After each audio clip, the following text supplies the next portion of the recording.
Welcome to Lead for Clarity, where we help you focus on what matters. My name is Shandel Sutherland, and I'm here with the lovely Melanie Montgomery, and we are from the Shandel Group, where we help your leadership get to the next level, both individually, as a team, and as an organization. And how are you today, Melanie? I'm great, thank you. How are you? I just love doing this with you. And you and Alan just rocked it last week while I was sick as a dog in bed. So I actually am, it's really fun to be with you, but you guys nailed it. We were having so much fun. We lost track of time, and all of a sudden it was Oh, 25 minutes in. man, I love this team. It's just such a joy. And I'm just happy that Shandel Group has just so many beautiful people and souls in it. Well, I'm excited to get into the content today because we are taking a group of HR and managing directors through an incredible class we call it the science of self through emotional intelligence. And it just is sparring so many amazing questions for us that when we come to the podcast talking about emotional intelligence, they're just great questions. Yeah, definitely. And I think the one that I'm really doubling down on is what is the middle part of emotional intelligence with motivation? And so I thought we could do a quick review on them. So maybe I'll take the review and then I'll kick it over to you to really dig into the motivation piece. But the 5 parts of emotional intelligence, which we measure through either a standalone emotional intelligence assessment or the Clarity Plus report with the DISC, driving forces, EQ all together, which I personally love because I love the language when they mix all 3. But the first part is basically measuring about ourselves, and the self-awareness is, and if you don't start with self-awareness, if you don't have self-awareness, you ain't got nothing. Okay, so when you have self-awareness, then you are able to know, wow, I am getting triggered. Wow, I am going from a clear, happy state of mind to being cloudy, distorted, or wow, I am red, I am hot, I am out of my mind. And so I'm not going to be making good decisions. And when that self-awareness is so prevalent, we then know, and this is the key to how to get back to clear, back to green, back into that state where we can make awesome decisions and not from a triggered state. And so that tool right there, after we have self-awareness, is self-regulation. In that self-regulation, that's where we know that no matter what's happening, we need to stop. We got to stop, pause, reorient ourselves so that we can be in a place that we get our amygdala under control. So the amygdala is what we call the emotional warehouse. And it is the part of your brain that is searching for danger. Is there a threat here? Is there not? So I always love looking back in our caveman days where we would go, ooh, brown bear, need to run for my life. Now it's, ooh, email, ooh, text, ooh, I lost that sales. Oh my gosh, I locked my keys in my car. That's always mine. All those different pieces that really send us into a triggered state, or just a tone of voice in someone. How about when I have such anxiety that I can't see straight anymore, and it reminds me of a childhood memory, or even maybe I didn't even know that childhood memory was there. All sorts of things in life trigger us. And when we work on our self-awareness, we are then very clued in by using our self-regulation tools. And then comes the motivation, which I'm going to kick over to you. But first, let's look at then what happens is once I have that self-awareness, I know how to lower my temperature. I know how to get out of a triggered state. I know how to show compassion to myself, comfort for myself. Then I can do that for other people. So then I look at Melanie and I can do my social awareness and go, Melanie, how's your day? Like, are you doing okay? And then I can use my social regulation to just double down on that empathy and be able to help you become your best self. And so that's kind of how those 4 work together. But right smack dab in the middle is this magical motivation piece. And so, Melanie, why don't you talk a little bit about that? That's our third internal, but it's a different one and I like it. So hit us up. Yeah, so motivation is such a powerful component of emotional intelligence that often we don't really understand and we don't know what it means. And so when we don't know that, then obviously we can't work on it. So the motivation really digs into, are we able to keep going on a path or move through barriers even when we're not motivated to do so? So we all have our drivers, we're motivated by different things within our lives of what's important to us. And when we have to do something that doesn't fit into our motivation, it maybe is something that fits into that thing of it steals my joy. Am I able to still do said task and get through it? Or do I give up pretty easily because I'm not motivated to do it? And how much can I lean into moving forward through those hardships to really get to the end goal when it doesn't spark some of that other motivation within me? Yeah. Yeah. And this is a big one because like I am a highly motivated person, as most people would know in my life, but my motivation skill score is a little bit lower than I had anticipated until I got really studying it, got really into it. And then I can definitely confirm it because when I hit obstacles, and they are not one of my things that really motivate me, I get really frustrated. And it's an area that I've been working on, but I am not motivated at times to press through people issues. Like I just get irritated. And so what you might think comes into my self-regulation, but actually I'm really good at regulating myself. It's that I don't have the motivation, which i.e. patience and that bigger goal in mind to then put up with stuff. And that's a good way to say it. And this is not something I'm bragging about. It's an area for me to really get good at.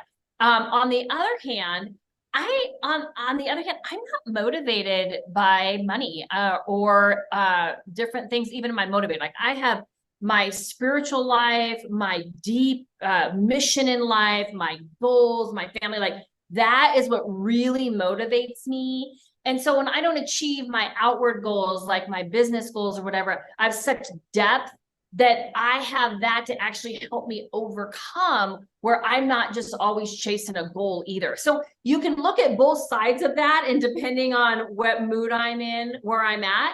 And then other people I know, they just bust through any kind of barrier. And I love that about them. Yeah, and I think motivation also talks through how motivated are we to accomplish hard things when we're going through emotions. I can look back at my career and there were a lot of things that I didn't love to do that I had to do for my job. And I can think of a lot of times where something happened and it triggered emotions in me and I got frustrated. Maybe I got into the yellow or the red.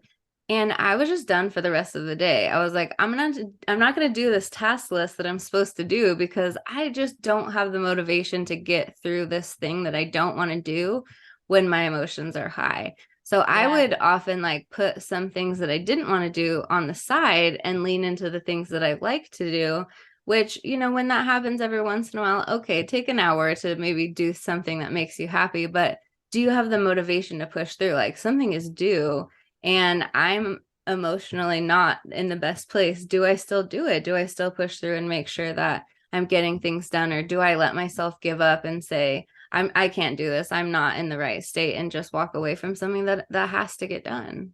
Yeah. Ooh, that's a good one. And this is where I think, coaching comes in. Because we find that a lot of people come to us, or even in our times that I shared with you before, where I would just not be in a good place. Like those different places, like we need a coach.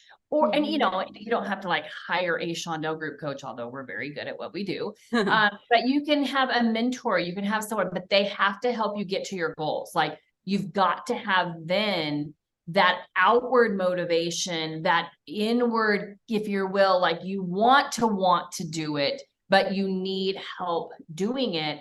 that's where coaching comes in, because we help people get from where they are to where they want to be and help overcome those obstacles. What are some other areas do you think people could really grow in their motivation if it's lower?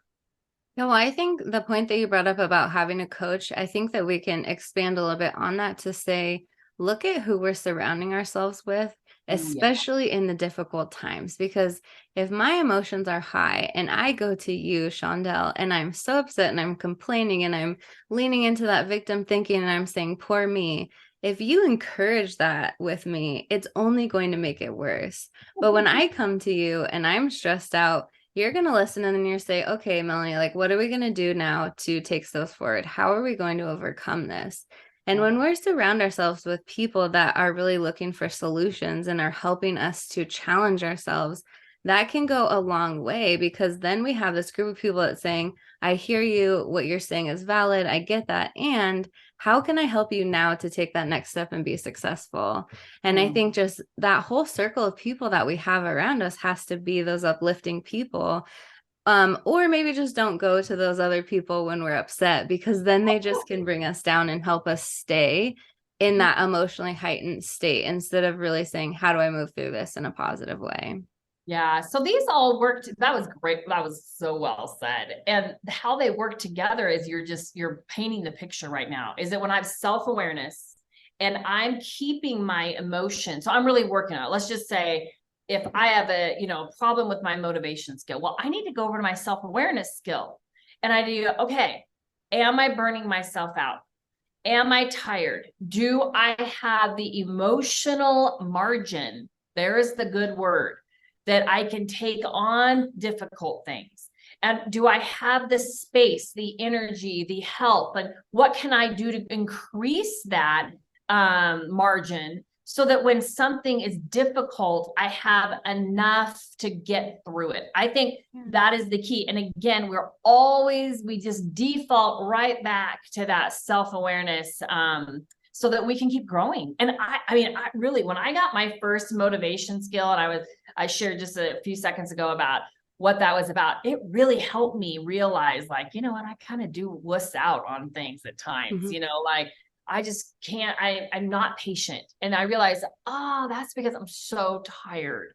I Mhm. just don't have it to deal with that today. And then that is where I started. All right, Slayton, at the time I was a Slayton. You Mhm. need to get your margin. Like, you can't just get frustrated that quickly. So Yeah. Well, and I think that just like in your body, when you have one muscle that's a little weaker, the other ones will compensate. And so you're doing okay there. It's the same thing with this EQ, because if I have really, really great self-awareness, I'm not going to have to lean on my motivation as much, because I'm going to set boundaries. I'm going to say, this is what I can't handle. And I'm going to really start regulating. And so my self-regulation, when that's up, I'm able to really say, okay, I have a control over what I'm doing, and I'm really in tune with it. I'm doing the things that I need to do. So I don't have to lean on that motivation skill as much, because I'm not putting myself in that position as much. And yeah. so sometimes if we have really high motivation, that can mean that maybe we aren't practicing our self-awareness or self-regulation. I'm saying I'm just going to lean on that motivation and get through all these hard things instead of trying to figure out, how do I actually gain self-awareness and self-regulation?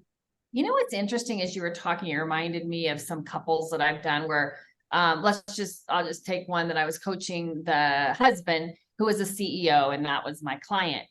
And he would just, be so frustrated at his wife because his wife couldn't reach her goals or whatever. And I would like cock my head and go, what is your problem, dude? Because what I realized is she was doing all the work in the home.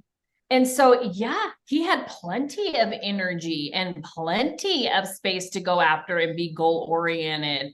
But what he wasn't doing is have the self awareness to take some of those burdens off his wife so Mhm. that she could do the same thing. Instead, just critical, you don't want to learn and grow. You don't want to do. And I'm like, well, that's because she has no energy. Like, she has babies. like Mhm. who can do that. So it's also a really good thing to realize, like, how do we use all of these together? And they definitely build on each other. Yeah, absolutely. And it's really, I think, important as we talk through the motivation to say, how do we really build our grit, which is a lot of what that motivation is, getting through things that are hard, Mhm. and build tools so that we don't have to go through as many hard things. I look back and I'm like, if I would have learned how to set boundaries 10 years ago, I wouldn't have had to lean into that motivation so much. And so, how do we make sure that we're really practicing all of those things and building all of those muscles so that we don't have one compensating for another? That's such a good point. That's great. Oh, I love this stuff, Melanie. And I love hearing your perspective on it, because we come at it from different perspectives, but the same experience of like, man, we are very motivated women and we get stuff done, but we are also finding the areas that get in our way on it. And again, having that self-awareness is going to be the key. So I think it's time to land the plane. What do you think? Yeah, definitely. I'm really glad that we spent some time talking about this because you're right, Shonda. We're really opposite in how we approach this one, where I've really built that motivation and not the self-awareness.